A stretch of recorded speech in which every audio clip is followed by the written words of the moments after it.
स्वागत है एक बार फिर से आप सभी का आपके अपने चैनल एडुटेनमेंट पर। तो दोस्तों आपका रिजल्ट आ चुका है। सीनियर पर्सनल असिस्टेंट का तो बहुत दिन पहले आ गया था, लेकिन ये जो रिजल्ट आपका है ये आया आप लोगों का पर्सनल असिस्टेंट का।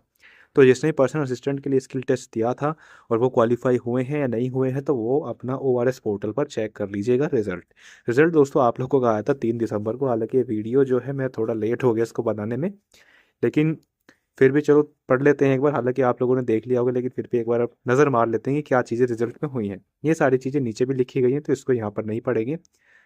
तो ये चीज़ हमारे लिए काम की है। यहाँ पर देखिए क्या लिखा है कि DSSB ने शॉर्टलिस्ट करे थे आप लोगों के 2652 कैंडिडेट स्किल टेस्ट के लिए इस पर्सनल असिस्टेंट के पोस्ट कोड में। यानी कि खाली पर्सनल असिस्टेंट के लिए 2652 कैंडिडेट थे जिनको शॉर्टलिस्ट किया गया था, और जिसमें से आप लोगों के 1923 ही ऐसे थे जो अपीयर हुए थे इस स्किल टेस्ट के लिए। यानी कि लगभग ये 700 के आसपास कैंडिडेट थे जो अपीयर ही नहीं हुए थे। अब 1923 में से कितने आप लोगों के पास हुए हैं? वो हुए हैं दोस्तों आप लोगों के ओनली 446 कैंडिडेट ही आप लोगों के पास हुए हैं। तो इसमें जो ज़्यादातर जो मुझे लगता है कि फेल क्यों हुए होंगे वो यही है कि टाइपिंग जो है आप लोगों की screen to paper to screen हुई थी, तो हो सकता है कि टाइपिंग में, और बाकी शॉर्ट हैंड भी दोस्तों आधे बच्चों को आती ही नहीं है ना। मैं अगर टीयर 1 की बात करें तो टीयर 1 मतलब स्किल टेस्ट तो वही देने जाएगा जिसको थोड़ी बहुत आती होगी, लेकिन टीयर 1 ज़्यादातर बच्चे इसलिए मतलब एक बैकअप प्लान बना के चलते हैं इसको। जैसे कि SST स्टेनोग्राफर हो गया या आपके ये PA SPA वाले एग्ज़ाम हो गए, तो इस पर इतना ज़्यादा कोई ध्यान देता नहीं है, और इसमें कंपटीशन भी इसलिए काफ़ी ज़्यादा कम हो जाता है लास्ट स्टेज पर आते आते।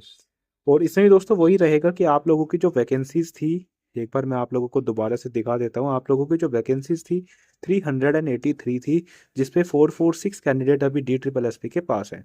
अब यहाँ पर भी दोस्तों इनको शॉर्टलिस्ट करने के लिए इतना ज़्यादा कट ऑफ को ऊपर नहीं ले जाना पड़ेगा। वही आप 1 नंबर मैक्सिमम मान के चलेगा मेरी तरफ से कि 1 नंबर ही हो सकता है आप लोगों की जो कट ऑफ है थोड़ी बहुत ऊपर नीचे जाएगी, क्योंकि UR में आप लोगों के पास 136 है 48 वैकेंसी पे।